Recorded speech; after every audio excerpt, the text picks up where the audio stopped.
Voilà, merci.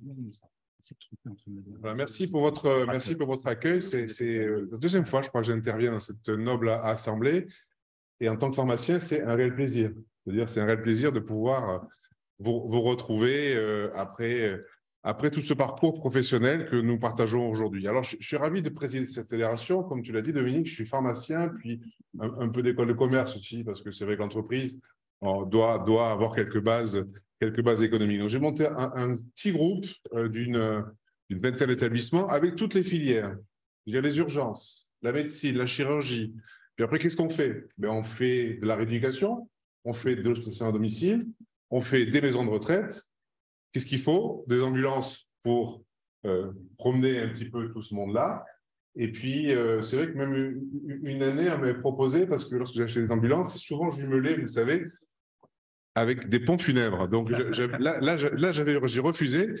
Peut-être je prends le micro. Ouais, il est un peu petit ou c'est moi qui suis un peu grand, je sais pas. Et j'ai refusé parce que je disais dans la presse, il va y avoir chez Garbi, c'est du producteur au consommateur.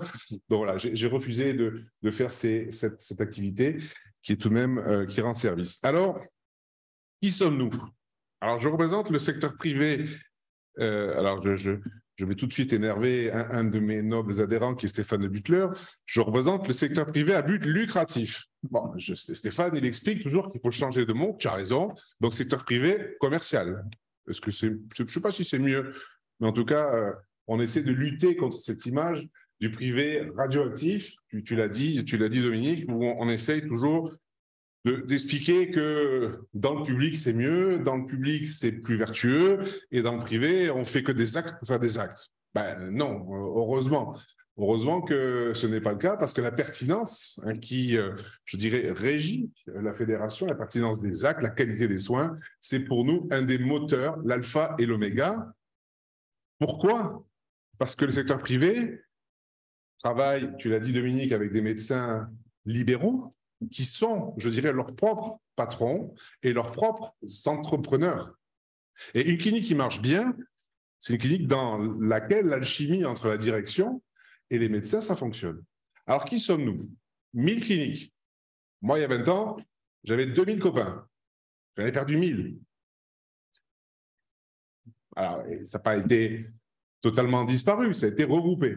C'est-à-dire que la clinique, hein, vous le savez, la clinique historique, c'était un peu la clinique du chirurgien qui, il y a 50 ans, se trouvait maltraité à l'hôpital. C'est vieux. J'ai retrouvé des textes de l'époque où on disait déjà l'hôpital public, déjà le privé.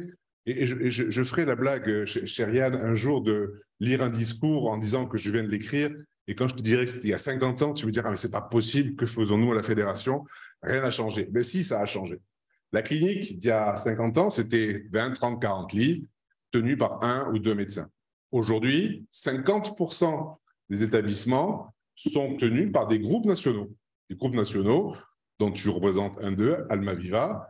Il y a bien sûr Ramsay, Elsan, Vivalto et toi, et puis il y a Corian, et puis il y a Orpea. Ce sont des groupes nationaux, à peu près 50% d'établissements, mais en part de marché, c'est 60 à 70%.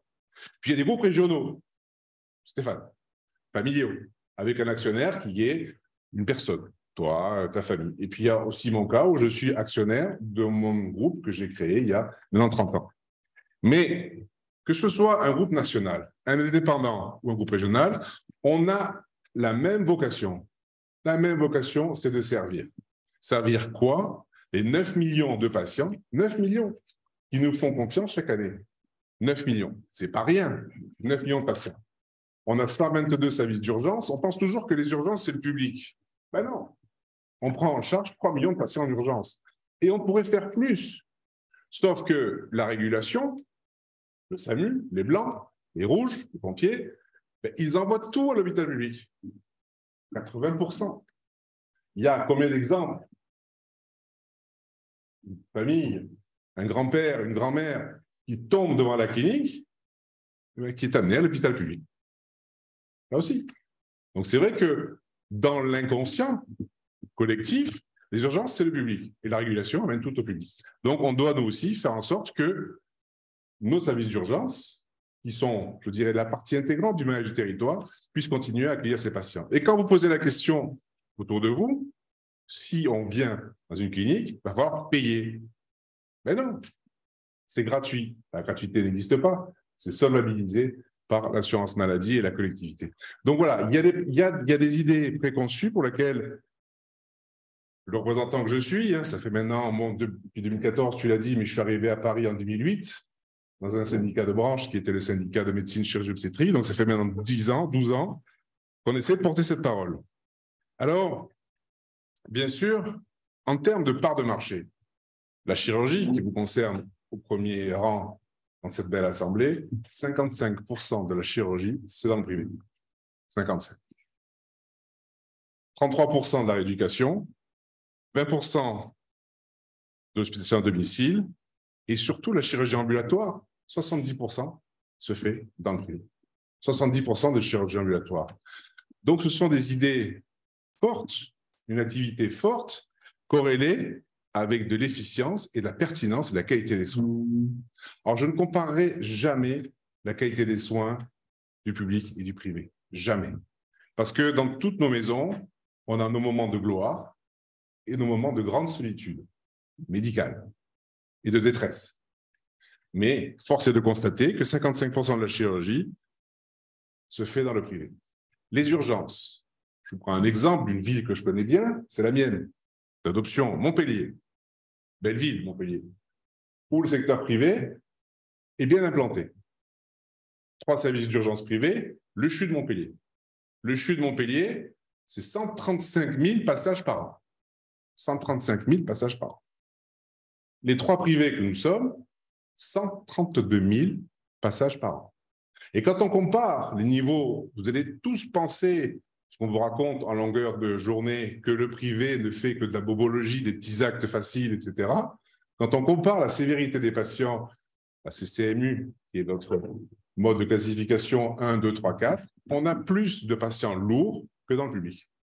Voilà, ça, c'est des idées qu'on doit porter, et c'est ce qu'on essaie de porter à la fédération, et je suis ravi de cet échantillon que tu as sélectionné pour porter la parole de la fédération. C'est ce qu'on essaie, jour après jour, d'expliquer à nos sachants. Alors, nos sachants, c'est qui? C'est notre ministre, son administration. Et c'est vrai que notre ministre, on a une chance. Il est médecin, François Braun, il est urgentiste, ancien chef du SAMU. Donc, c'est vrai qu'on a une écoute qui est forte, parce qu'il connaît. Olivier Véran avait la même écoute, médecin. Agnès Buzyn, également. Je ne remonterai pas... Je vais être un petit couplet sur j'ai même oublié son nom. Marisol Touraine, voilà, merci de me le rappeler, j'avais oublié. Non, les allées noires du service public hospitalier et du privé. Mais les 3 ministres qui sont succédés ont été à l'écoute de la fédération et ont essayé d'apporter leur pierre. Alors aujourd'hui, c'est un peu compliqué, les relations avec notre ministre, parce qu'il est pris dans une tenaille, je dirais, insupportable de la fonction publique hospitalière, donc c'est mon homologue, qui ne cesse de dire que ça ne va pas à l'hôpital. Il ne cesse de dire que ça ne va pas à l'hôpital. Moi, je suis un peu excédé de cet état d'esprit. Nous avons aussi nos difficultés. Il nous manque des infirmières, il nous manque des médecins, il nous manque la continuité des soins parce qu'on n'a pas le relais de la garde H24 dans nos services de réanimation ou d'urgence. On a les mêmes soucis. Mais moi, quand je me promène dans mes établissements, je m'y promène, c'est un terme agréable, quand je visite mes établissements et d'autres, nos salariés, ils sont souriants. Ils sont souriants, ils sont à l'écoute des patients. Donc, je pense qu'il faut arrêter de dire que le système de santé en France ne va pas bien, parce que, bien sûr que les 35 heures, bien sûr que le Covid, bien sûr que la difficulté de l'inflation tend les relations. Mais tout de même, si nous qui sommes en charge de la planification de la santé, de la planification des soins, on estime tous les jours, ou on se dit tous les jours que ça ne va pas, c'est difficile.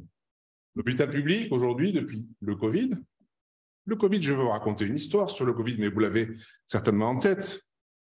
Pourquoi en mars 2020, je me suis énervé? Ça m'arrive de temps en temps. Le Covid arrive, on ne savait pas ce qui se passait, si ce n'est en Italie, c'était effroyable, on avait des visions d'horreur. Et on se disait, ça ne passera pas les Alpes, avec le froid, le virus, il ne traversera pas. Bon. Il est quand même arrivé. Il est arrivé. Et là, on s'est rendu compte que seuls les hospitaliers publics avaient la capacité de prendre en charge les patients. Seul le public était autorisé. Quand on avait un patient qui arrivait aux urgences qui était suspecté d'être porteur du Covid, on n'avait pas de test à l'époque, hein, mais on pensait que cliniquement c'était un Covid, on devait l'emballer et l'envoyer à l'hôpital public. Donc l'hôpital public, il a été saturé. Et nous étions vides, mais vides. Quand je vous dis vide, c'est sans aucun malade, parce qu'il y avait le confinement, le premier qui était très dur, vous vous en rappelez, même si la nature humaine est bien faite, on oublie cette souffrance de l'époque, on l'a oubliée. Moi, je me rappelle me promener dans Paris désert, enfin, c'est un spectacle complètement incroyable, plus d'avions, plus de bruit, on l'a oublié. Mais nos établissements étaient vides, et l'hôpital public était en tension maximale. Et donc, j'ai expliqué à notre ministre de l'époque, qui était Olivier Véran, et nous, on avait à l'époque 10% de capacité de lit de réanimation. Donc, on les a armés, ces 10%. On les a armés. Et on est passé à 25%. En Île-de-France, et le témoignage du directeur général de l'ARS, Aurélien Rousseau, qui est aujourd'hui, vous le savez, directeur de cabinet d'Elisabeth Borne, nous a remerciés, vous les groupes, parce que c'est vrai qu'en Île-de-France, les groupes sont... Il y a que des groupes. C'est vrai qu'en Île-de-France, il y a que des groupes, il n'y a plus qu'un ou deux indépendants, mais vous, les groupes, vous avez en quelques jours triplé les capacités de réanimation. Sans nous, ça ne passait pas. Et on l'oublie. Alors c'est vrai que pendant cette période-là, on a obtenu ce pourquoi je rêvais en tant que président de fédération, c'était l'équité. L'équité de traitement entre le public et le privé. On a obtenu cette équité. On a été considérés. Mais vraiment, c'était pour moi, outre la souffrance de nos concitoyens, souffrance médicale, psychologique, d'être confiné. Nous, le confinement, enfin, moi, le confinement, je l'ai bien vécu. J'avais un laissez-passer pour aller travailler tous les jours. Je l'ai bien vécu. Au contraire, il n'y a plus de bouchons, je pouvais travailler rapidement. Puis, il n'y a plus de déplacement, donc je gagnais du temps. Je travaillais beaucoup plus sur ce qu'on appelle le télétravail, qui est une infamie. Une infamie. Mais attendez, le télétravail, quand vous avez des collaborateurs, premier jour de télétravail, ils vous répondent à 9h15. Puis après 10h, on entend l'enfant qui a faim. À 11h30, une Marie qui rentre et qui veut manger, et ça ne marche plus. Ou l'inverse. Hein. Je caricature à peine, mais c'est ça le télétravail. Ce n'est pas possible, surtout dans la santé. Faire du soin en télétravail, je veux bien, enfin, ça devient compliqué. Donc le télétravail, les visioconférences, je veux bien que les visioconférences, bon, ceux qui nous sont connectés, merci d'être à l'écoute, mais il n'y a rien de mieux que le contact, et de se retrouver et puis d'échanger. Enfin, voilà, la chirurgie, c'est des échanges. Et nous aussi, les recettes, on se les échange. Tout n'est pas dans les manuels. D'ailleurs, ce matin, j'ai appris plein de choses à un comité exécutif. Tous les mercredis, le premier mercredi du mois, on a un comité exécutif où on se réunit tous. Et j'ai appris plein de choses parce qu'on discute.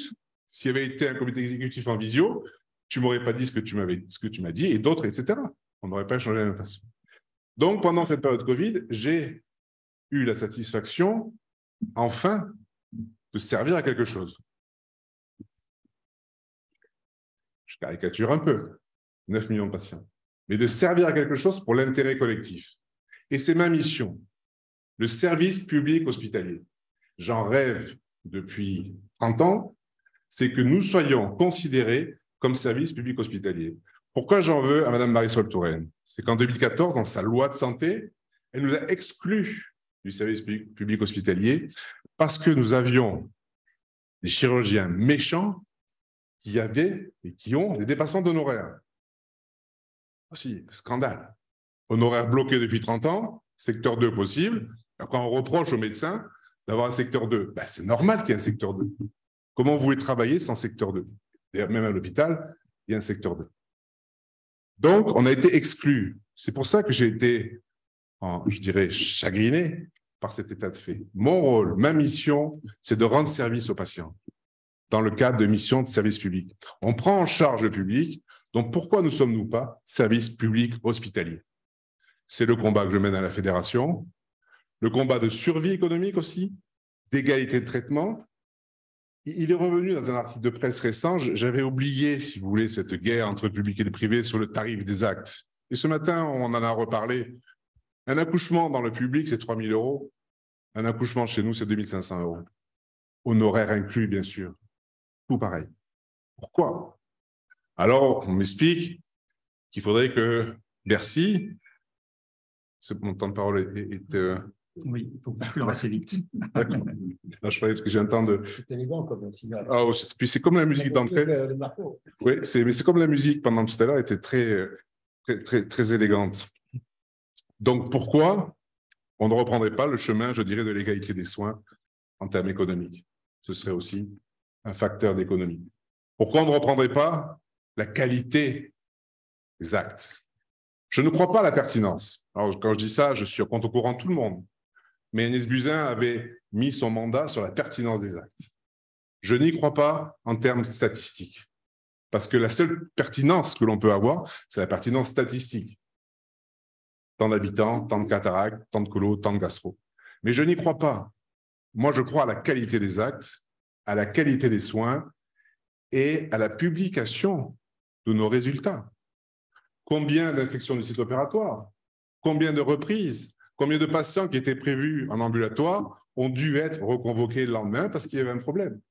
Ça, j'y crois. C'est de la statistique sur du vécu. La pertinence, c'est, bien sûr, l'acte redondant. Oui, on a tous vécu, même moi. Des fois, je redemande un bilan 2 jours après, ou je veux refaire un examen radio, ou un scanner, ou une IRM, parce que je pense que c'est mieux et que la pression des patients face aux prescripteurs fait que. Mais ce n'est pas ça qui coûte cher. Ce n'est pas les actes déviants. On nous explique, notre président, il s'est mis dans la tête, et c'est quelquefois bien d'avoir des convictions, mais de supprimer la tarification à l'activité. Soi-disant, ce serait l'alpha et l'oméga du mal à l'hôpital public. Parce que ça pousse les médecins à faire des actes. Les praticiens déviants, ou les directeurs déviants, un seul mot, c'est 0,2-0,3%. Bien sûr que parmi notre confrérie de directeurs d'hôpitaux, il y en a qui sont plus ou moins vertueux, mais c'est la marge. On ne peut pas bâtir une stratégie de santé sur de la marge et des indicateurs non vérifiés. Par contre, la qualité, ça se mesure. La certification. Vous, médecins, vous commencez à être certifiés par équipe, seul, individuellement, pardon. Vous commencez à être certifiés. Et ça, c'est bien.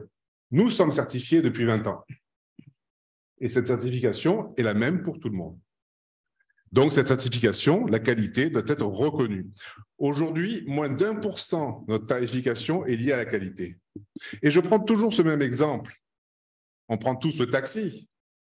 Qu'il soit propre, qu'il soit sale, que le chauffeur soit sympathique, qu'il vous donne un bonbon et de l'eau, vous payez le même tarif. Est-ce que c'est normal?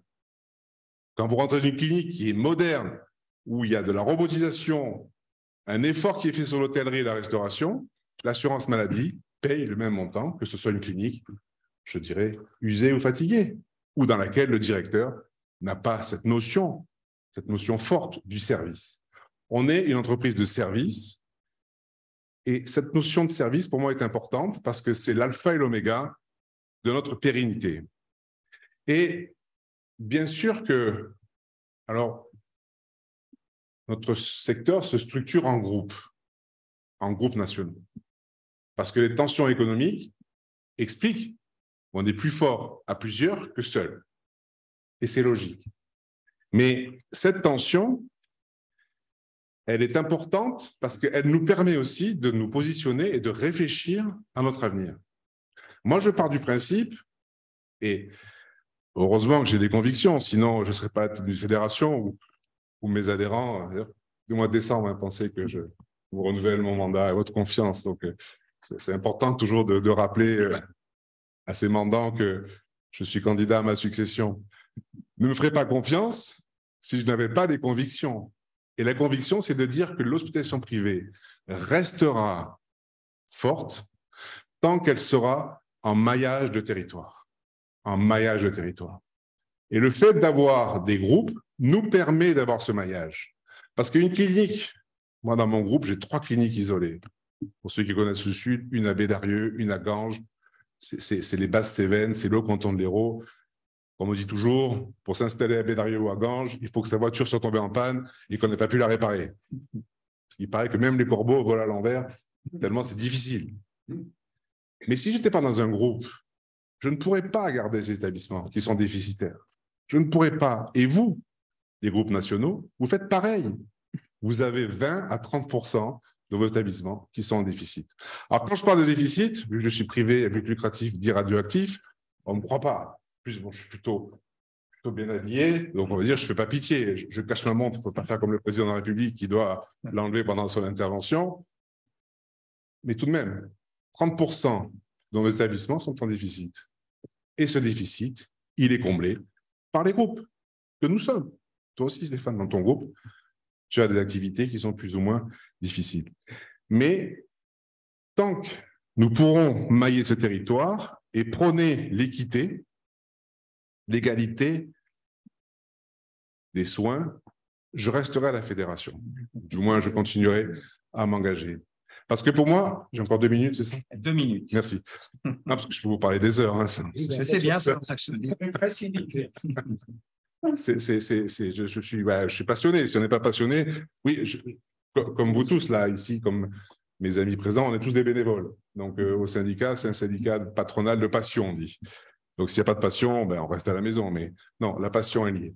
Et tant que je porterai, moi, cette force qui est l'égalité des soins, mais pas l'égalité des soins techniques, c'est impossible. Je le vois bien dans mon groupe. Lorsque vous avez des chirurgiens, tu l'as dit, Dominique, qui sortent tous du CHU, qui ont 30, 35 ans et qui sont excessivement bien formés et qui ne savent pas opérer, s'ils n'ont pas le Da Vinci, s'ils n'ont pas le Mako, et puis dans mes autres sites où il y a un chirurgien qui a 50, 55 ans, qui fait de la cellio, c'est sûr, mais ne fait pas la même technicité que les jeunes. Par contre, l'égalité des soins doit être pour tous. C'est-à-dire que c'est à nous de flécher en fonction des capacités médicales que nous avons, les patients qui nous font confiance. Qui nous font confiance. Et cette confiance de nos concitoyens, pour moi, elle est essentielle. Elle est essentielle. On ne peut pas tromper nos concitoyens. Et c'est pour ça que la qualité des soins, mesurée, pas sur diplôme, mesurée, et pour moi l'alpha et l'oméga de la pérennité du secteur que je représente et dont je suis très fier. Et plus on pourra avoir des excédents de résultats économiques, et plus on pourra continuer à investir pour le bien collectif. Merci, Monsieur le Président. Merci, Monsieur le Président. Monsieur le Délégué général, pour votre discours. C'était plus un discours qu'une présentation scientifique. Mais il y a eu quelques chiffres quand même. Alors, on ne va peut-être pas pouvoir, malheureusement, vous n'avez pas laissé le temps de revenir sur tous les chiffres que vous avez avancés. Est-ce qu'il y a des questions, des commentaires? Oui.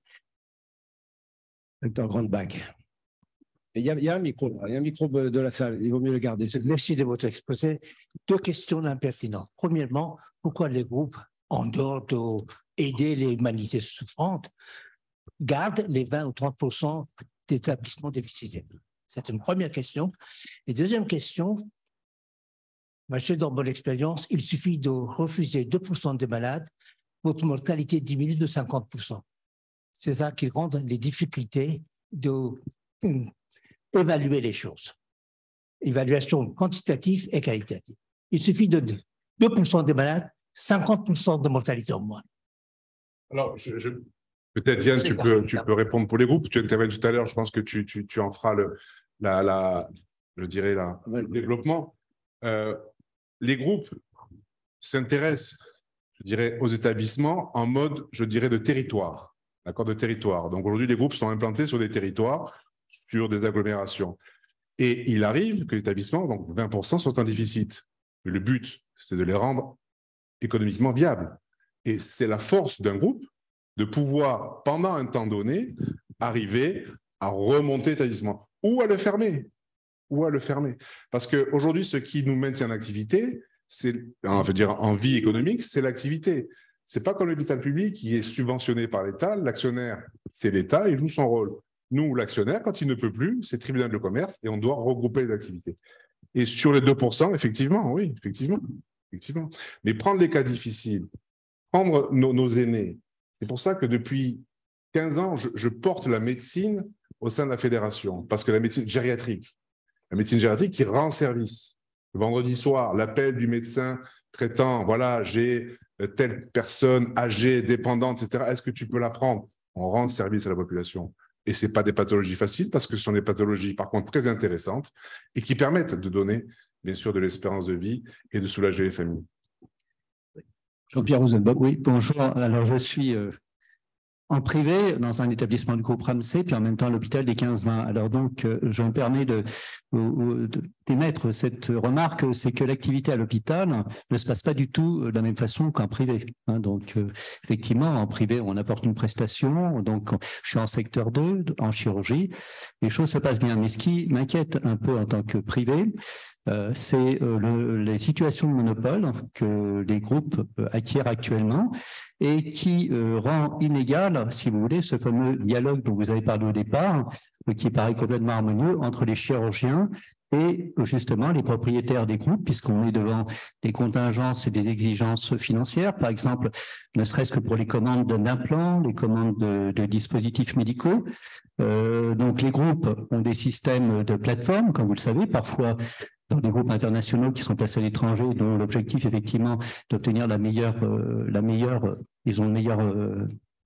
prix, disons, de ces actes. Ça nous limite quand même pas mal lorsqu'on doit demander un nouveau produit, s'il n'est pas dans les références de ces groupes. Et d'ailleurs, c'est un grand mystère comment obtenir l'autorisation d'utiliser un nouveau produit. Donc ça, c'est le problème du monopole. Ensuite, la deuxième chose, c'est que dans un hôpital, ça ne se passe pas tout à fait comme en privé, puisque dans un hôpital, il y a un pôle de formation, il y a des staffs autour des patients, des staffs qui se passent dirigés par chez le service, chez le clinique, etc. Donc, on discute de cas. Et je trouve que la mission est différente. Et donc, lors des dernières élections, j'avais évoqué le problème, justement, vous avez parlé de la séparation tout à l'heure entre l'hôpital public et l'hôpital privé. Et en fait, les hospitaliers disent souvent, vous irez voir votre médecin en ville, comme si l'hôpital se trouvait dans les cieux hors de la ville. Et je pense que le gros problème qui avait été créé à l'époque, qui est daté de l'époque de Debré, donc ça correspondait à une exigence, les fameux CHU, il devrait y avoir vraiment un gros travail des groupes sur deux niveaux. Tout d'abord, et puis des hôpitaux publics, c'est d'établir une continuité des soins et non pas une compétition entre les soins. Ça, c'est la première chose. Et puis, la deuxième chose, c'est de permettre justement cette possibilité pour des médecins privés d'exercer à l'hôpital et vice-versa, ce qui permettrait d'avoir une parfaite continuité et non pas cette espèce de duplication qui mène finalement à un combat dans lequel il y a des morts, puisque soit l'hôpital survit ou survit pas, ou soit le groupe survit ou survit pas. Excusez-moi, j'étais un petit peu long. Alors moi, je rêve du statut unique du praticien. J'en rêve. Vous puissiez passer d'un côté et de l'autre, matin à l'hôpital, après-midi à la clinique et vice-versa. Sur la rationalisation des achats, il y a dans tous les groupes, si vous voulez, des comités qui définissent un implant, qui définissent un dispositif médical. Et c'est vrai qu'aujourd'hui, on ne peut plus se permettre que le chirurgien 1, 2, 3, ils aient tous des matériels différents. On ne peut plus se permettre parce que c'est l'économique qui, malheureusement, nous dicte aujourd'hui. Sur l'activité des hôpitaux publics, un tiers des anesthésistes sont dans le privé et on réalise 70% de la chirurgie ambulatoire. Donc, effectivement, en termes de production de soins, on est organisé différemment. Je crois que c'est, si vous permettez, quand même assez difficile. Bon, j'ai travaillé 3/4 de ma vie dans un CHU public. Maintenant, je suis dans une clinique privée. C'est comme toute chose, hein, on passe notre temps en matière scientifique à comparer, à se servir de chiffres pour faire des comparaisons, mais les choses ne sont pas toujours comparables. Donc, je vais enfoncer les portes ouvertes. La vie des anesthésistes dans un hôpital public n'est pas tout à fait la même. Ce ne sont pas les mêmes choix. C'est probablement des répartitions d'activités différentes. On n'a pas le temps d'analyser tout ça, mais vous savez très bien de quoi je veux parler. Il y a des temps d'activité des gens qui font le choix du service public pour des raisons personnelles, d'organisation de vie, et d'autres, et ce n'est pas définitif, la preuve. Un certain nombre d'entre nous sont passés du public au privé et réciproquement, ou inversement, plus exactement. 55% des actes de chirurgie faits en privé, ce chiffre est exact. Après, il faut rentrer dans les chiffres et regarder quel type d'actes et quelles sont les missions respectives des deux établissements. Pour tout vous dire, j'ai préféré la deuxième partie de votre discours où vous avez insisté sur les missions que vous souhaitiez voir développées par tous les groupes d'activités privées et tous les espaces de progrès qui se présentent devant vous. Et j'ai bien aimé l'intervention que vous avez faite effectivement sur les quelques maisons qui sont en déficit, que vous rattrapez peut-être, dont vous réorientez également l'activité au prorata des besoins démographiques qui se développent actuellement. Mais la première partie où finalement on comprend que vous êtes construit un petit peu en opposition, ce qui était normal. Il y avait certainement de grandes injustices, pour utiliser un mot fort, entre le système public et le système privé. Aujourd'hui, je crois pouvoir vous dire de l'intérieur que pour avoir travaillé des deux côtés, c'est pas tout à fait pareil. Évidemment qu'il faudrait là encore du temps pour développer. Je crois que, comme le soulignait Jean-Pierre Rosenbaum, de continuer cette opposition systématique, je crois que ce n'est pas vraiment la peine. Il y a effectivement la possibilité de redistribuer un certain nombre de missions. Mais les choses sont très différentes également sur le territoire national. Vous ne pouvez pas comparer l'Île-de-France ou la région Occitanie où nous travaillons tous les deux. Ce n'est pas tout à fait la même organisation, ni même les mêmes besoins, etc. Je crois qu'il faut arrêter cette opposition systématique. Mais en fait, j'étais en train de me dire, j'aimerais bien vous entendre sur les choix futurs que vous proposez, plutôt que d'essayer de rétablir cet équilibre. Il n'y aura jamais d'égalité entre les deux systèmes qui ont quand même des missions qui restent un petit peu différentes. Voilà, juste les quelques commentaires. Je ne voudrais pas qu'on soit tous trop longs, je l'ai été moi aussi, mais vous voyez dans quel état d'esprit je vous fais ce commentaire. Nous avons une question à distance, si vous permettez. Docteur Pierre Devalet a la parole pour juste une question, Pierre. Pierre ? Il n'a pas branché son micro. Bon, donc c'est... Ici, il est là. Oui. Vous m'entendez ou pas? Oui. Oui. Attendez, excusez-moi, pas activer mon son. Voilà.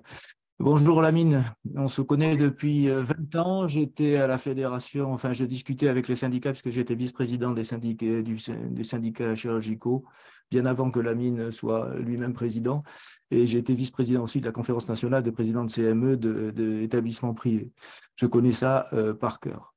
Nous avons longuement discuté. Alors, je crois que le discours qu'on a entendu est un discours tout à fait, excusez-moi, convenu, même si je suis persuadé que dans le groupe de Lamine, et je le connais bien, je connais bien les chirurgiens qui y sont, ça reflète souvent une très bonne entente entre les médecins et les chirurgiens, mais entre les directeurs, les gouvernants, etc.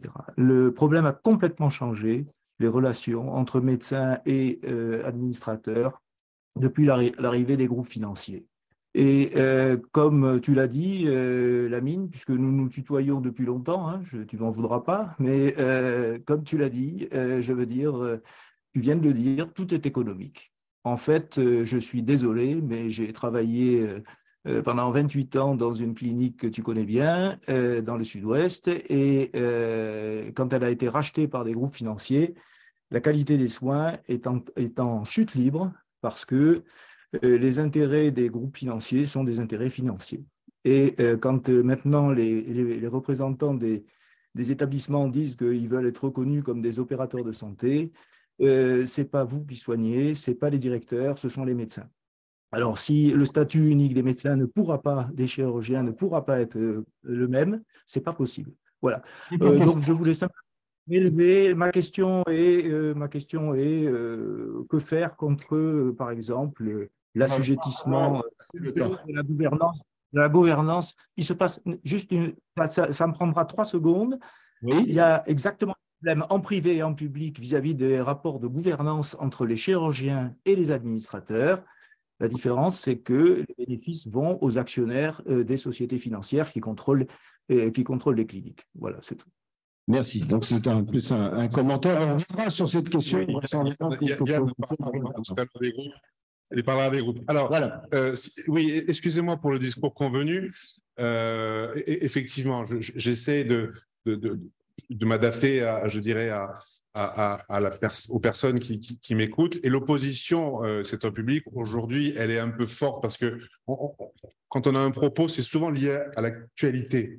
Et en ce moment, on a un peu de tension avec, si vous reprenez l'article du quotidien du médecin du jour, avec la déléguée générale qui me traite un peu mais pas de manière fort indélicate, mais c'est pas grave. Donc j'ai raté un épisode, excusez-moi. Oui, voilà. Ah non, je vous disais que l'opposition publique-privée n'est pas dans mon credo, dans mon logiciel, mais en ce moment, il y a quelques tensions avec l'hôpital public, ce qui fait que je suis peut-être un peu plus, je dirais, en opposition. Sur le discours convenu, oui, mais Pierre, on se connaît effectivement depuis très longtemps, mais OK, financiarisation, OK.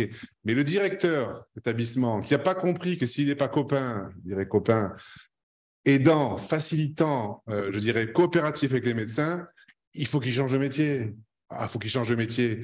Et je ne pense pas que ce soit lié aux tensions des groupes, parce qu'on dit les groupes. Non, le directeur qui est sur place, s'il fait du bon boulot, et c'est le cas, ça se passe bien avec les médecins. On verra le sujet. Oui. Ah, pardon, excuse-moi. On verra le sujet. Pardon. Écoutez, je te remercie. Je voulais simplement dire une chose. Dans la présentation, je voulais vous accueillir dans notre un peu modeste amphithéâtre des Cordeliers. On a bien entendu qu'on représentait plus de 50% de la chirurgie en privé. Nous avons un rêve, c'est de réintégrer l'amphithéâtre Saint-Côme, et on espère que la FHP contribuera à hauteur de son poids dans la chirurgie pour qu'on réintègre cette... C'est enregistré, hein. La réponse? La réponse est bien évidemment, cher Dominique, et j'associerai les fédérations régionales. Hein, bien sûr. Voilà.